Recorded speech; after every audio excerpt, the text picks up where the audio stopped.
Sandy here at My Mobile Homestead. Today I am going to share with you a cookie recipe. I have worked on this recipe over some period of time to get it to the perfect consistency, flavor, etc. I'm working on reducing sugar and all that awesome stuff. So this recipe is gluten-free, fully loaded oatmeal cookies. So let's get started. I already have in here my oils. The recipe originally, before I started changing it, called for shortening, and I don't use shortening. So I have 1/2 cup coconut oil and 1/4 cup of butter in here. And because the temperature is pretty cool still, it's being almost February, I had to melt it. So the next thing is I have 1/2 cup brown sugar, 1/4 cup of white sugar, and a tablespoon of honey. I'll put that in here.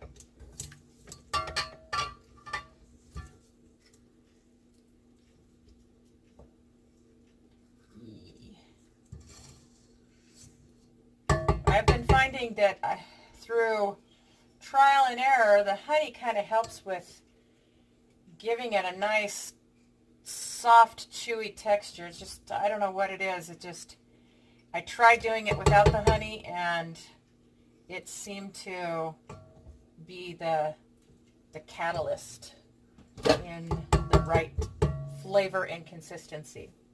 So now I'm going to cream this.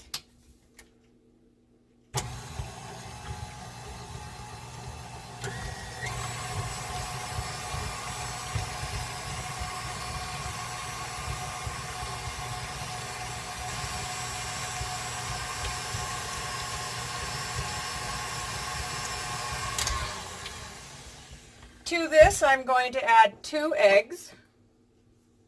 Now, in my recipe, depending on what is going on with the weather and whatnot, I will add another egg near the end if I feel like it needs a little more moisture. I don't want to add, this is only going to make it fluffier if I, whoop, come on, don't want any shell in there, be careful. There we go. So we're going to start off with 2 eggs.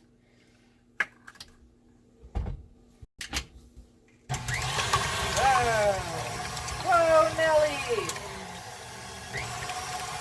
And we want to cream that. To this, I'm going to add 1 cup of water.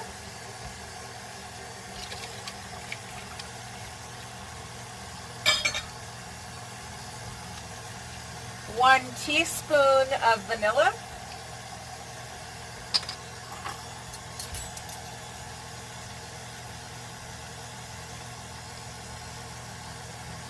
Oh, all of my vanilla.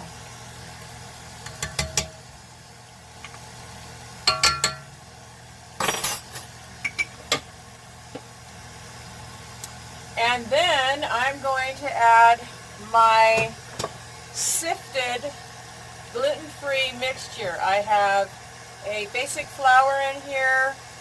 In that mixture, it's 1 cup of flour, 1 teaspoon of cinnamon, 1/2 teaspoon of baking soda, 1 teaspoon of salt, and 1 teaspoon of baking powder.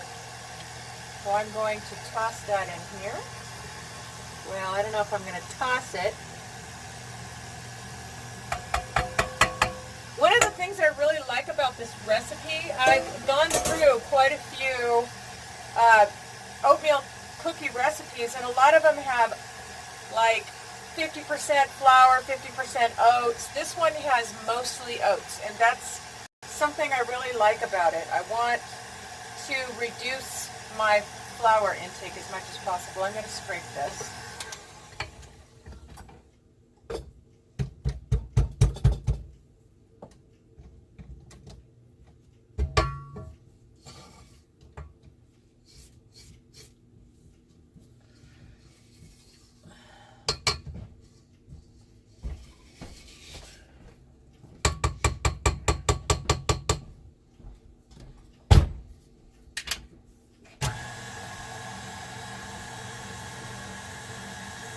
Okay, now to this, I am going to add 3 cups of oats.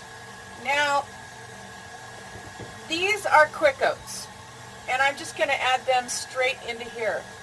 I normally like to work with old-fashioned oats.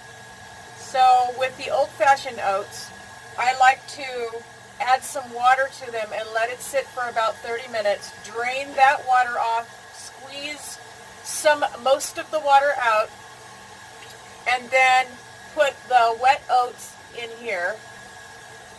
And you can, if you need to moisten it a little bit or anything, you can add any of that oat water back. In fact, you can use that oat water in some other recipes. So I'm going to add this on in here.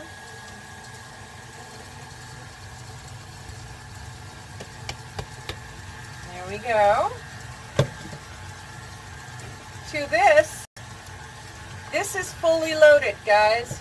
So one of the things that makes it so that it tastes not too bland is I'm adding a lot of dried fruit to it.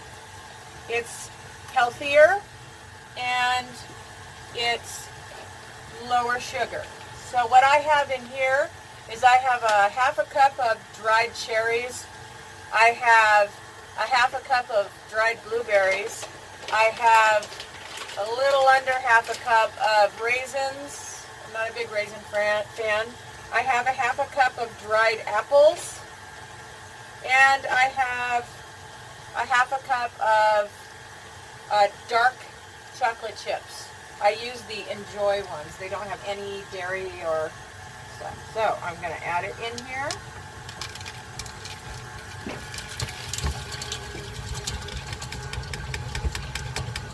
And then I'm going to add 1 cup of nuts. The 2 nuts that I have found I really like are pecans and walnuts. These are walnuts.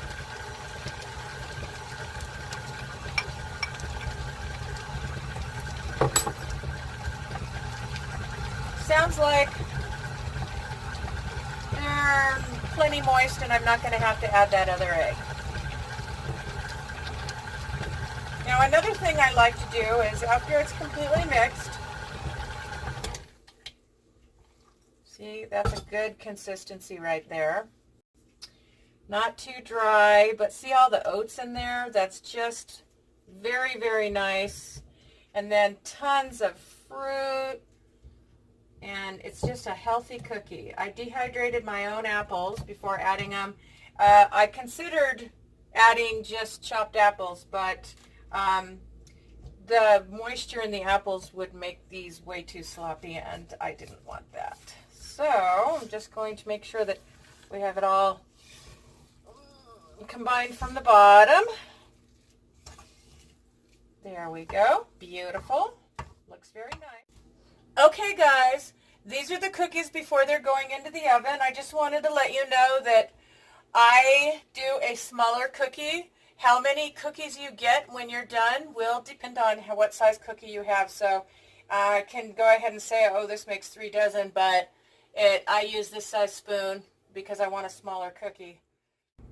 Okay, guys, you bake them in a 350-degree oven for 12 to 15 minutes, but I had to go 20 because of my higher elevation. And look at that. Yummy. And look inside. Fully loaded, full of yumminess.